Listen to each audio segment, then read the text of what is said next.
राधे राधे राधे कृष्णा दोस्तों। आप सभी को नमस्कार। आप सबका मेरे यूट्यूब चैनल छाया पाठशाला में बहुत बहुत स्वागत है। हम लोग एनसीईआरटी सीरीज स्टार्ट किए थे ज्योग्राफी के, जिसमें 6 क्लास के ये आखिरी वीडियो होगा, जिसमें हम लोग चैप्टर 7 और चैप्टर 8 को देखेंगे। और भी क्लास हो चुका है 1 से लेके चैप्टर 6 तक। आप लोग नहीं देखे हैं तो प्लीज़ देखिएगा। चलिए क्लास को स्टार्ट करते हैं। इसमें हम वही चीज़ देखेंगे जो एग्ज़ाम के लिए ज़रूरी है और नोट्स कैसे बनाए जाते हैं, बस उतना ही। इसमें मैंने साथ में नोट्स भी लगाया है। तो भारत एक बहुत बड़े विस्तार वाला देश है, भौगोलिक विस्तार वाला देश है, सब जानते ही हैं। पश्चिम में अरब सागर, ऐसे या अरब सागर, और ये बंगाल की खाड़ी।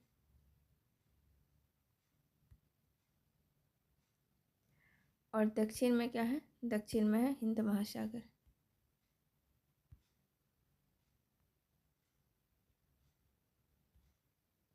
पश्चिम में बंगाल अरब सागर, पूर्व में बंगाल की खाड़ी और दक्षिण में हिंद महासागर। भारत का क्षेत्रफल 32.8 लाख वर्ग किलोमीटर है। इसका जो मतलब उत्तर से दक्षिण की जो लंबाई है, इसका जो विस्तार है वो 3200 किलोमीटर है। उत्तर से दक्षिण मतलब कश्मीर से कन्याकुमारी तक। और पूर्व से पश्चिम का जो विस्तार है 2900 किलोमीटर है। पूर्व से पश्चिम अरुणाचल प्रदेश से लेके पश्चिम में गुजरात के कच्छ तक। पूर्व में अरुणाचल प्रदेश, पश्चिम में गुजरात तक। पश्चिम से पूर्व का विस्तार 2900 किलोमीटर है और उत्तर से दक्षिण का 3200 किलोमीटर है। यहाँ जलवायु, वनस्पति, वन्यजीव, अलग अलग भाषा, संस्कृति, बहुत विविधता है, भिन्नता है, फिर भी हमारा देश में एकता है। तो ये आप देख सकते हैं बॉक्स में। क्या आप जानते हैं बड़े देश जिनका विस्तार पूर्व से पश्चिम की ओर अधिक होती है, वहाँ पूरे देश का मानक समय एक नहीं होता।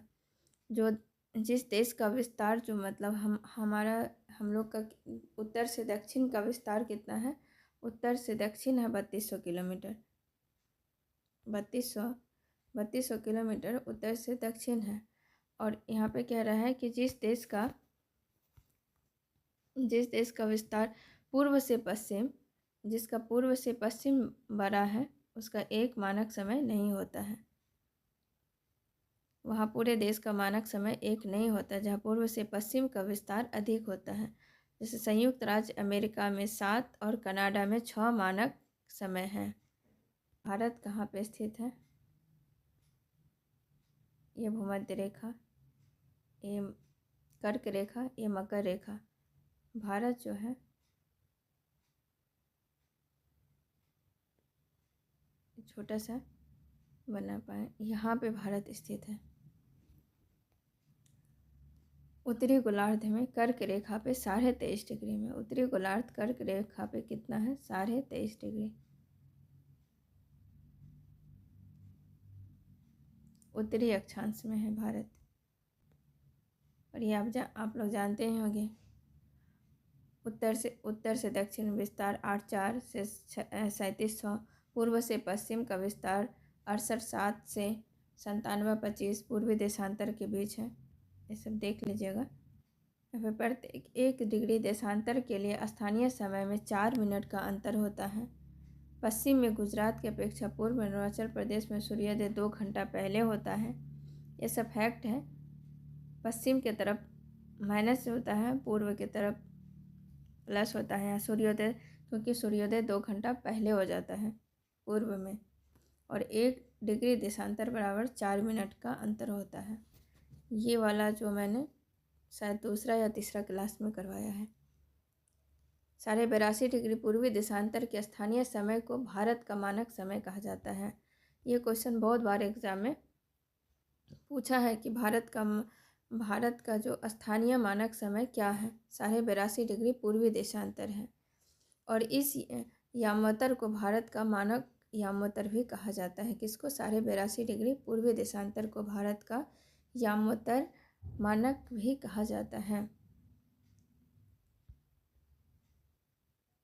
ये सब आप देख सकते हैं, भारत से सटा हुआ जो देश है। यहाँ पे भारत, नेपाल, तिब्बत, चीन, पाकिस्तान, अफ़गानिस्तान, म्यांमार, भूटान, बांग्लादेश, ये सब आप लोग खुद मैप पे कर सकते हैं। पश्चिम में अरब सागर, पूर्व में बंगाल की खाड़ी और दक्षिण में हिंद महासागर। दक्षिण में क्या है? हिंद महासागर। राजनीतिक मैप है, इतना तो हम सब जानते होंगे। एग्जाम में से पूछ सकता है नेपाल से सटा हुआ कौन सा राज्य है। नेपाल से सटा हुआ कौन सा, जैसे मान के चलिए बिहार पूछ दिया, नेपाल से सटा हुआ बिहार है, बिहार का कौन सा जिला नेपाल से सटा हुआ है। बीपीएससी के या बिहार के कोई एग्ज़ाम में से पूछ सकता है। तो ये मतलब भारत का राजनीतिक मैप जो है याद रहना बहुत ज़रूरी है कि जम्मू कश्मीर कहाँ है, दिल्ली कहाँ है, गुजरात कहाँ है, महाराष्ट्र, एमपी, ये सब कहाँ पे है। इसमें मैं कुछ नहीं पढ़ा सकती। ये सब ये आप लोग खुद से इसे याद कर सकते हैं और उम्मीद करती हूँ सबको याद ही होगा। भारत का भौतिक विभाजन, इसमें नदी होगा, मरुस्थल होगा और सब बहुत चीज़ होते हैं। जैसे सिंधु नदी का सहायक है सतलज, रावी, चेनाब, झेलम, ये सभी सिंधु नदी का सहायक है। गंगा का सहायक यमुना है। सहायक मतलब जो मुख्य नदी माँ की मिलती है गंगा, और यमुना का सहायक चंबल है। नर्मदा, सतपुरा या नर्मदा नदी। नर्मदा जो है ये पश्चिम की तरफ बहने वाली नदी है जो अरब सागर में गिरती है। नर्मदा, तापी, ये सब पश्चिम की ओर बहने वाली नदी है, अरब सागर में गिरती हैं। गोदावरी, दक्कन का पठार, कृष्णा नदी, नीलगिरी पूर्वी घाट और पश्चिमी घाट के बीच के मिलन स्थल को नीलगिरी कहते हैं।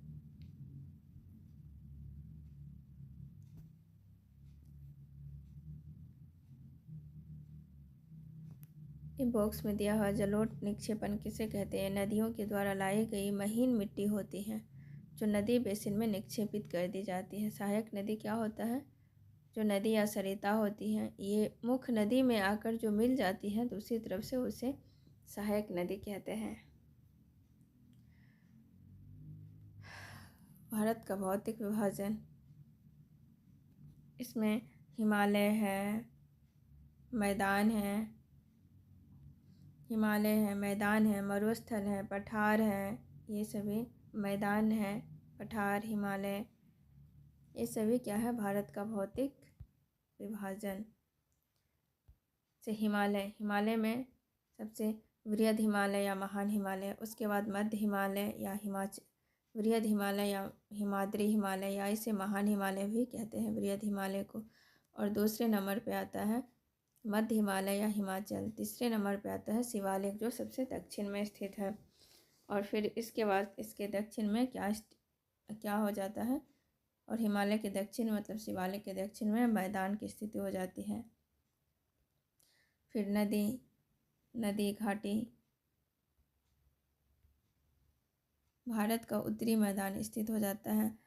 ये मैदान में सिंधु का मैदान, सिंधु, गंगा, ब्रह्मपुत्र, इसकी सहायक नदियों के द्वारा लाए गए जलोढ़ निक्षेपों से ये मैदानें बनी हैं। भारत का उत्तरी मैदान किससे बनी है? सिंधु, गंगा, ब्रह्मपुत्र और इसकी सहायक नदियों के द्वारा लाए गए जलोढ़ निक्षेपों से ये बने हैं।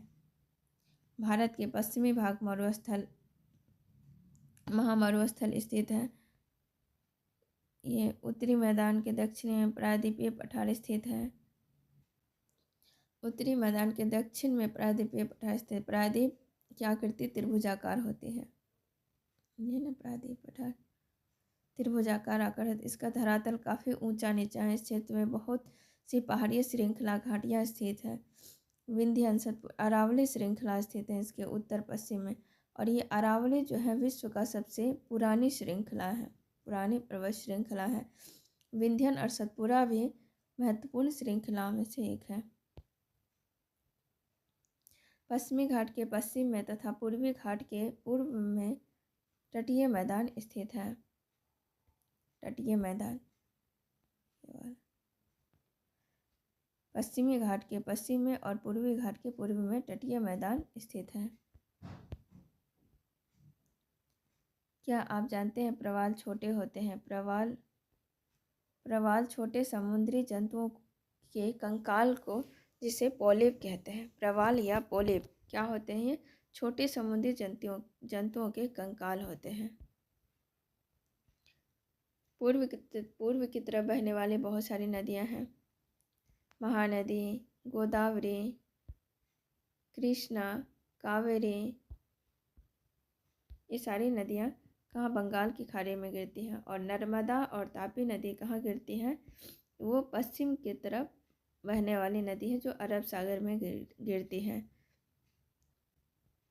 नदियाँ जो अपना जल गिराती हैं, जो इसे ये नदी का मुहाने उपजाऊ डेल्टा का निर्माण करती हैं। जितना गाड वगैरह जो भी लाता है नदी तो अपने मुहाने में गिराता है, तो इसलिए वहाँ पे उपजाऊ डेल्टा का निर्माण होता है।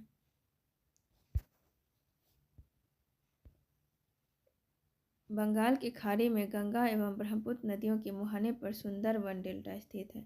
सुंदरवन डेल्टा कहाँ स्थित है? बंगाल की खाड़ी में गंगा और ब्रह्मपुत्र नदियों के मुहाने पर सुंदरवन डेल्टा स्थित है। ये सब आप लोग देख लीजिएगा। इतना छोटा छोटा चीज़ कभी कभी एग्ज़ाम के लिए ज़रूरी हो जाता है। आप लोग अपने से पढ़ेंगे तो ज़्यादा अच्छा रहेगा। मैं एक एग्जाम्पल के तौर पे पढ़ाती हूँ कि इसे पढ़ के आप नोट्स कैसे बना सकते हैं। तो मैंने इसके नीचे नोट्स लगाया है। 2 द्वीप समूह हैं, लक्षद्वीप और अंडमान निकोबार द्वीप समूह। पूर्व में अंडमान निकोबार द्वीप समूह है और पश्चिम में लक्षद्वीप द्वीप समूह है। लक्षद्वीप जो अरब सागर, अंडमान निकोबार बंगाल की खाड़ी। ये चैप्टर ख़त्म हो गया। इसके कुछ क्वेश्चंस हैं, चाहे तो आप देख सकते हैं। हिमालय के सबसे दक्षिणी भाग को क्या कहते हैं? शिवालिक कहेंगे। सह्याद्री को अन्य किस नाम से जाना जाता है? सह्याद्री। सह्याद्री। पश्चिमी घाट कहेंगे। पाक जल संधि भारत श्रीलंका। इस तरह से क्वेश्चन है, चाहे तो आप लोग देख सकते हैं इसको। भारत की सबसे पुरानी पर्वत श्रृंखला कौन सी है? पर्वत श्रृंखला पुरानी अरावली है। और इसके लिए मैंने यहाँ पे नोट्स लगाया है। जो चीज़ें हम लोग चैप्टर में पढ़े, चैप्टर को लगाने का यही मतलब था कि आप जो लिखा है उसको देख के नोट्स कैसे बना सकते हैं। मैंने ये अपने अनुसार से नोट्स बनाए हैं, आप चाहे तो अपने अनुसार से बना सकते हैं। पहले ये ना भारत का मैप बना के,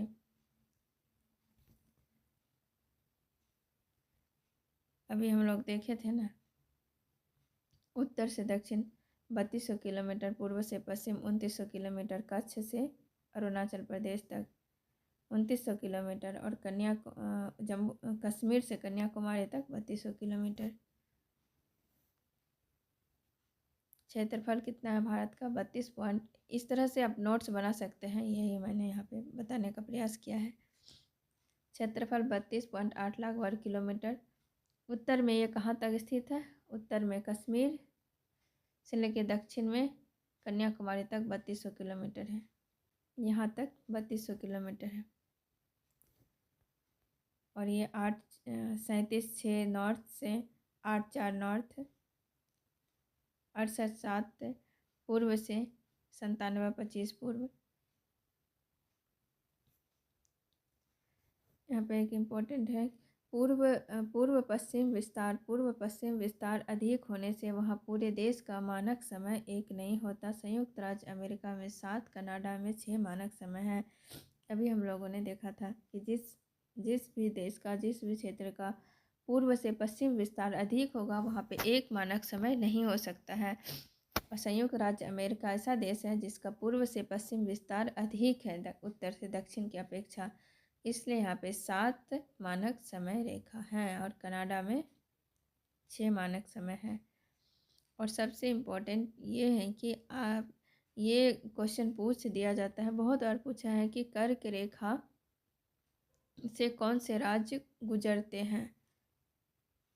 तो यहाँ पे आप आसानी से देख सकते हैं, राजस्थान, गुजरात, एमपी, छत्तीसगढ़, झारखंड, त्रिपुरा, मिज़ोरम, कोलकाता। तो इसमें से आप ये देख सकते हैं ना कि कौन कहाँ कहाँ से, जैसे गांधीनगर कर्क रेखा के एकदम से नीचे से गुजरती है, गुजरात का गांधीनगर। भोपाल कर्क रेखा से थोड़ा नीचे एमपी का भोपाल गुजरता है। और छत्तीसगढ़ का रायपुर, झारखंड का रांची जो बीचों बीच गुजरता है। कर्क रेखा के बीचों बीच कौन सा राज्य गुजरता है? रांची। और फिर कोलकाता, पश्चिम बंगाल का कोलकाता, राजस्थान का जयपुर, त्रिपुरा का अगरतला, मिज़ोरम का आइजोल, ये सभी कर्क रेखा से गुजरने वाले राज्य हैं। इसमें से उसके राजस्थान में से कौन सा जगह है, गुजरात के कौन से जगह हैं, एमपी के कौन से जगह, छत्तीसगढ़ के कौन सी जगह हैं जो कर्क रेखा से गुजरते हैं। इस तरह आप लोग शहर को भी याद कर सकते हैं, पश्चिम बंगाल का कोलकाता, झारखंड का रांची।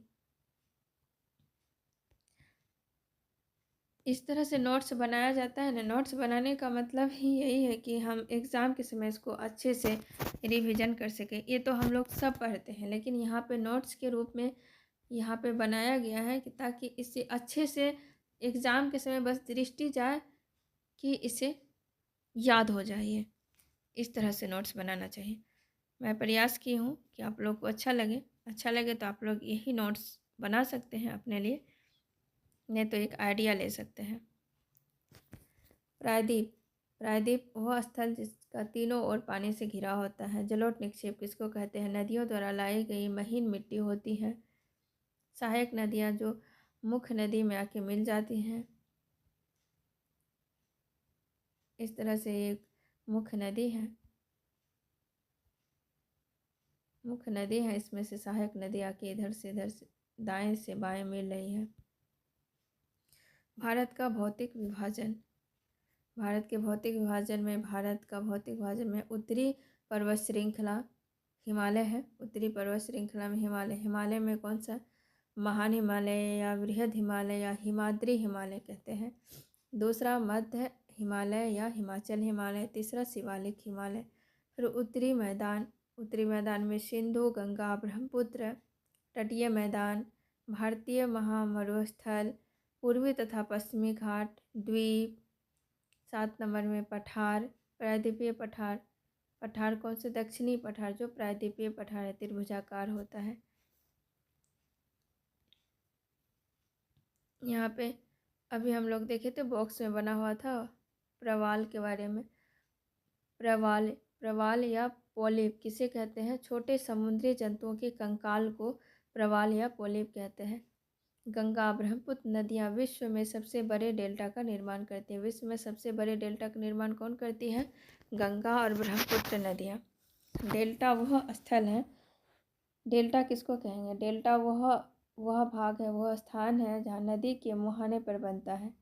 डेल्टा नदी के मुहाने पर बनता है। जहाँ नदियाँ समुद्र में प्रवेश करती हैं उस जगह को नदी का मुहाना कहा जाता है।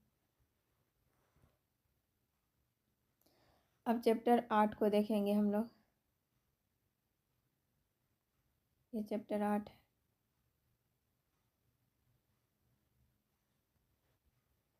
इसमें कहता है मौसम किसको कहते हैं? आप जानते हैं कि मौसम वायुमंडल में दिन प्रतिदिन होने वाला परिवर्तन है। इसमें सूर्य ताप, वर्षा, सूर्य की विकिरण इत्यादि शामिल होते हैं। इसमें ज़्यादा कुछ नहीं है, मौसम, जलवायु यही सब है। ऋतु, ग्रीष्म ऋतु किसे कहते हैं? शीत ऋतु ठंडे मौसम में सूर्य की सीधी किरणें नहीं पड़ती, जिसके परिणाम स्वरूप तापमान कम हो जाता है। ग्रीष्म ऋतु में क्या होती है? किरणें अधिक सीधी पड़ती हैं, इसीलिए तापमान बहुत अधिक हो जाता है और गर्म तथा सूक्ष्म पवन बहती हैं, जिसे लू भी कहते हैं। बिहार पंजाब में लू लगती है। दक्षिण पश्चिम मानसून या वर्षा का मौसम। वर्षा का मौसम, तो आप एक मैप बना सकते हैं, नहीं बना अच्छा से। यहाँ पे जो ये जो केरल तट पे जो बारिश होती है, इस पे दक्षिण पश्चिम मानसून की वजह से ही होती है। ये मानसून आगे बढ़ने का मौसम है। इस समय पवन बंगाल की खाड़ी और अरब सागर, पवन जो है बंगाल की खाड़ी और अरब सागर से क्या करते हैं, आर्द्रता और नमी लेके पहाड़ों से टकराती हैं। ये जो है अरब सागर, ये बंगाल की खाड़ी से जो पवनें हैं ये नमी ग्रहण करती है और ये पवन जो है पहाड़ों से टकराती हैं, टकरा के क्या करती हैं, ये केरल के तट पे वर्षा करती हैं। मानसून के लौटने के समय शरद ऋतु। मानसून के लौटने के समय, मानसून कहाँ लौटता है, तमिलनाडु और आंध्र प्रदेश में, उस समय ये वर्षा करती है। बंगाल की खाड़ी से जो है ना, ये यहाँ से नमी ला के आती है और इस तट पे वर्षा करती है। किसी स्थान जलवायु किसे कहते हैं? किसी स्थान पर अनेक वर्षों में मापी गई मौसम की औसत दशा को जलवायु कहते हैं। भारत की जलवायु कैसी है? मॉनसूनी जलवायु है। अरबी भाषा में मौसम से लिया गया है।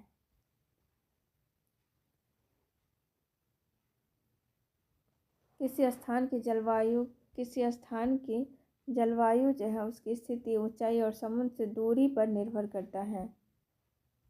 इसे आप लोग चाहे तो लाइन बाय लाइन पढ़ सकते हैं, उतना को ज़रूरी नहीं है कि मैं इसे लाइन बाय लाइन पढूं, आप चाहे तो पढ़ सकते हैं। प्राकृतिक वनस्पति।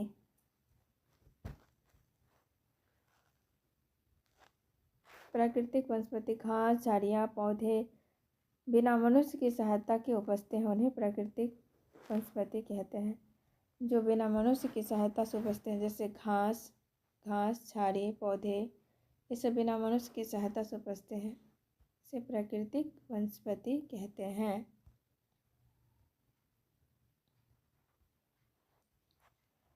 उष्णकटिबंधीय वर्षावन। उष्णकटिबंधीय वर्षावन उन क्षेत्रों में पाए जाते हैं जहाँ वर्षा बहुत अधिक होती है। सूर्य की प्रकाश जमीन तक नहीं पहुँच पाती है। उष्णकटिबंधीय वर्षावन जो होता है वहाँ पर सूर्य की प्रकाश जो है जमीन तक नहीं पहुँच पाती है। वृक्षों की अनेक प्रजातियाँ इन वनों में पाई जाती हैं। हमेशा ये हरे भरे दिखाई देते हैं। अंडमान निकोबार द्वीप समूह, पूर्वी राज्यों, कुछ भागों, पश्चिमी घाट में पाए जाते हैं। इसमें महोगनी, एबोनी, रोजवुड इसके वृक्ष होते हैं। उष्णकटिबंधीय पतझड़ वन, इसमें क्या होता है कि हमारे देश में बहुत बड़े भाग में इस प्रकार के वन पाए जाते हैं। इसमें कौन से पेड़ होते हैं? साल, सागौन, पीपल, नीम, शीशम।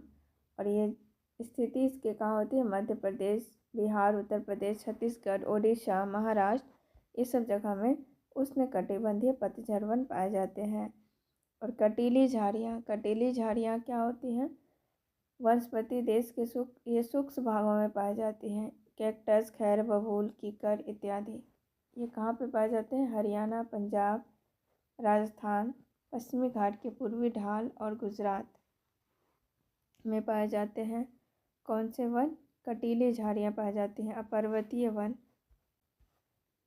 पर्वतीय वन की जो समुद्र से जो ऊंचाई है 1500 मीटर से 2500 मीटर की ऊंचाई के बीच पेड़ का आकार होता है। पर्वतीय पेड़ जो होता है, एक चीज़ छूट गया, पर्वतों की ऊंचाई के अनुसार इनकी विभिन्न वनस्पतियाँ पाई जाती और ये जो होता है ना शंकु आकार के होते हैं। इनके जो पौधे होते हैं ये शंकु आकार के पौधे होते हैं। इसे शंकुधारी वृक्ष भी कहे जाते हैं, जैसे चीड़, पाइन, देवदार, ये सब। मैंग्रोव वन, ये वन खारे पानी में भी रह सकते हैं। यह मुख्यतः पश्चिम बंगाल के सुंदरवन, अंडमान एवं निकोबार द्वीप समूह में पाए जाते हैं। सुंदरी इस प्रकार के वनों की महत्वपूर्ण प्रजाति, इस प्रजाति के नाम पर इसका नाम सुंदरवन पड़ा है। हमें वनों की आवश्यकता क्यों है? वन हमारे लिए बहुत लाभदायक है। हम इससे विभिन्न कार्य करते हैं। पेड़ पौधे ऑक्सीजन छोड़ते हैं, सांस लेने के रूप में लेते हैं। कार्बन डाइऑक्साइड को ग्रहण करते हैं। इस लकड़ी, चारा, जड़ी बूटी, लाख, शहद, गोंद इत्यादि प्राप्त किए जाते हैं। मतलब वनों की आवश्यकता हमें बहुत ज़्यादा है। पेड़ नहीं काटने चाहिए, पेड़ लगाने चाहिए। वन्य प्राणी, वन्य विभिन्न प्रकार के वन्य जीवों का निवास होता है। वनों में जंतुओं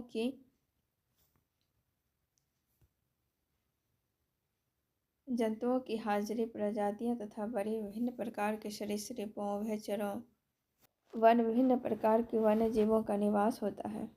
राष्ट्रीय पशु क्या है? बाघ राष्ट्रीय पशु। राष्ट्रीय पक्षी मोर, सब देख लीजिएगा। चैप्टर 8 का नोट्स कैसे बनाए जाते हैं इसे भी देख सकते हैं। मौसम, वायुमंडल में दिन प्रतिदिन होने वाले परिवर्तन को मौसम कहते हैं। जलवायु, किसी स्थान पर अनेक वर्षों में मापी गई मौसम का औसत दशा जलवायु है। मतलब इसको लगाने का यही उद्देश्य है कि आप लोग इस तरह से बना सकते हैं, आराम से एग्ज़ाम के समय एकदम फटाफट पढ़ सकते हैं। भारत की जलवायु मानसूनी है। पवनों की ऋतुओं के अनुसार परिवर्तन होता है। उष्णकटिबंधीय है। किसी स्थान की जलवायु उसकी स्थिति, ऊंचाई, समुद्र से दूरी, उच्चास पर निर्भर करती है। जैसे तटीय क्षेत्र, मरुस्थल, अत्यधिक वर्षा, ऊंचाई पर स्थित। तटीय क्षेत्र, मुंबई, कोलकाता तटीय क्षेत्र है, समुद्र किनारे हैं। इसकी जलवायु होती है मध्य और सम जलवायु होती है। मरुस्थल, राजस्थान के जैसलमेर, बाड़मेर में जलवायु कैसी होती है? गर्म। अत्यधिक वर्षा कहाँ होती है? चेरापूंजी, मार्कंडा में। ऊंचाई पर स्थित है। ऊंचाई पर स्थित कौन है? ट्रांस हिमालय जो सबसे ऊंचाई पर स्थित है। कारगिल, लद्दाख, इसका जो है वहाँ पे मौसम कैसा है? ठंडी जलवायु। ऊंचाई पर स्थित, ऊंचाई पर स्थित।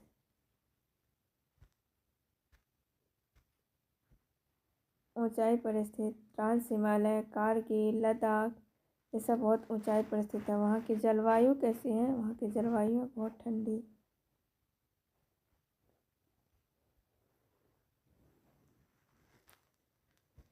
प्राकृतिक वनस्पति जो मानव की सहायता के बिना उपजते हैं उसे प्राकृतिक वनस्पति कहते हैं। झाड़ी, जंगल, उष्णकटिबंधीय वर्षा वन, यहाँ पे 200 सेंटीमीटर प्लस वर्षा होती है। ये बहुत घने होते हैं और यहाँ पे प्रकाश जो है ज़मीन तक नहीं पहुँचता। इसमें सदाबहार वन पाया जाता है। पत्तियाँ अलग अलग मौसम में गिराते हैं। इसका जो प्रमुख वृक्ष है, कौन सा वृक्ष है? महोगनी, एबोनी, रोजवुड, पश्चिमी घाट और अंडमान निकोबार द्वीप समूह इसका क्षेत्र है। यहाँ पे उष्णकटिबंधीय पतझड़ वन कहाँ पाए जाते हैं?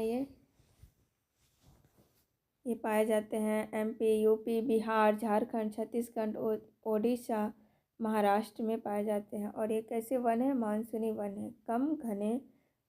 कम घने वाले वन है। वर्ष में एक निश्चित समय में अपनी पत्तियां गिराते हैं। उष्णकटिबंधीय पतझड़ वन जो है वह एक निश्चित समय में अपनी पत्तियां गिराते हैं और मानसूनी वन है, कम घने होते हैं। इसके वृक्ष कौन सा है? साल है, सागौन है, पीपल है, नीम है, शीशम है। अब हम लोग देखते हैं कटीली झाड़ियाँ। ये सूक्ष्म भागों में होता है, जैसे कैक्टस, खैर, बबूल, कीकर आदि। क्षेत्र राजस्थान, पंजाब, हरियाणा, पश्चिमी घाट, पूर्वी ढाल और गुजरात तक है।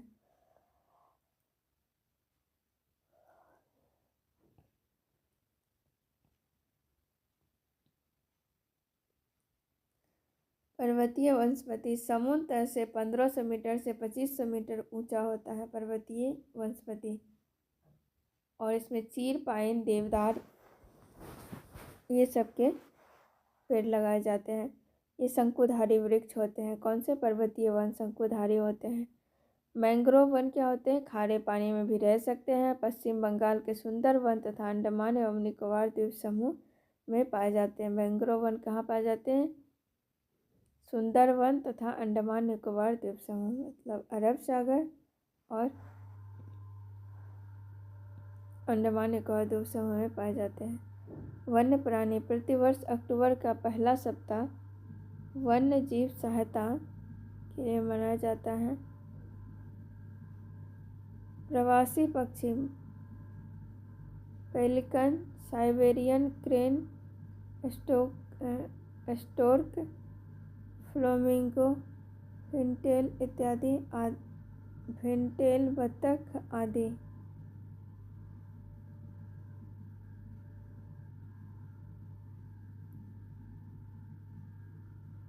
आज का क्लास यहीं समाप्त करते हैं। वीडियो को ज़रूर देखिएगा। अच्छा लगा तो लाइक, कमेंट, सब्सक्राइब ज़रूर कर दीजिएगा और वीडियो पूरा देखने के लिए बहुत बहुत धन्यवाद।